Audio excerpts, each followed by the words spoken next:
లక్షలాది మందికి మన తెలుగు మ్యాట్రిమోనీ ద్వారా వివాహాలు జరిగాయి. తెలుగు వారి నంబర్ 1 చాయిస్ తెలుగు మ్యాట్రిమోనీ.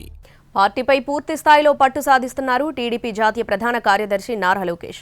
అన్నీ తానే నిర్ణయాలు తీసుకుంటున్నారు. మహానాడు ఏర్పాట్లు, స్కెడ్యూల్, కార్యక్రమాల డిజైన్ కూడా లోకేష్ కనుసన్నల్లోనే జరిగింది. గతంలో ఎప్పుడూ లేని విధంగా పొలిట్ బ్యూరో సమావేశానికి ముందు మంత్రులు, సీనియర్ నేతలతో సమావేశమై కొత్త సంప్రదాయానికి తెరతీశారు లోకేష్. టీడీపీలో లోకేష్ మార్పులు స్పష్టంగా కనిపిస్తున్నాయి.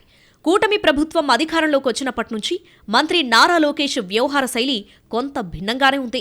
పార్టీ వ్యవహారాల్లో పూర్తి స్థాయిలో పట్టు సాధించే ప్రయత్నంలో ఉన్నారు లోకేష్.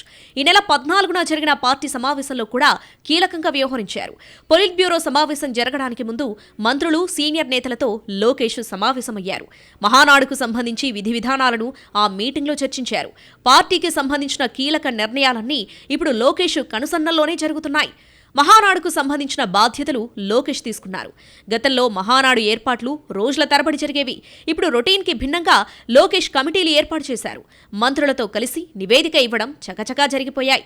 ఈ నెల 27, 28, 29 తేదీల్లో జరిగే మహానాడులో లోకేష్కు కీలక బాధ్యతలు అప్పగించే అవకాశం ఉందని సమాచారం.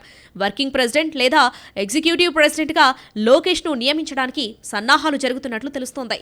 కొంతకాలంగా పార్టీకి సంబంధించిన అన్ని నిర్ణయాలు లోకేషే తీసుకుంటున్నారు. 2 పర్యాయాలు లేదా అంతకన్నా ఎక్కువగా పార్టీ పదవుల్లో ఉన్నవారు తప్పుకోవాలని లోకేష్ గతంలో డైరెక్ట్గానే చెప్పేశారు. త్వరలోనే ఈ సూత్రం అమలు ఖాయంగా కనిపిస్తోంది. పొలిట్ బ్యూరో సమావేశంలో ఈ దిశగా ఓ నిర్ణయం తీసుకున్నారు. 6 ఏళ్లుగా పదవుల్లో ఉన్న మండల పార్టీ అధ్యక్షులను తప్పించాలని తీర్మానించారు. ఇంతకుముందు టీడీపీకి సంబంధించిన సమావేశాలు చంద్రబాబు ఆధ్వర్యంలోనే జరిగేవి. గంటల పాటు సమావేశాలు నిర్వహించేవారు చంద్రబాబు. ఇప్పుడన్నీ లోకేష్ చూసుకుంటున్నారు. దాంతో ఆయనకి ఈసారి వర్కింగ్ ప్రెసిడెంట్ లేదా ఎగ్జిక్యూటివ్ ప్రెసిడెంట్ పదవి ఇవ్వొచ్చనే అభిప్రాయం పార్టీ నేతల్లో వ్యక్తమవుతుంది.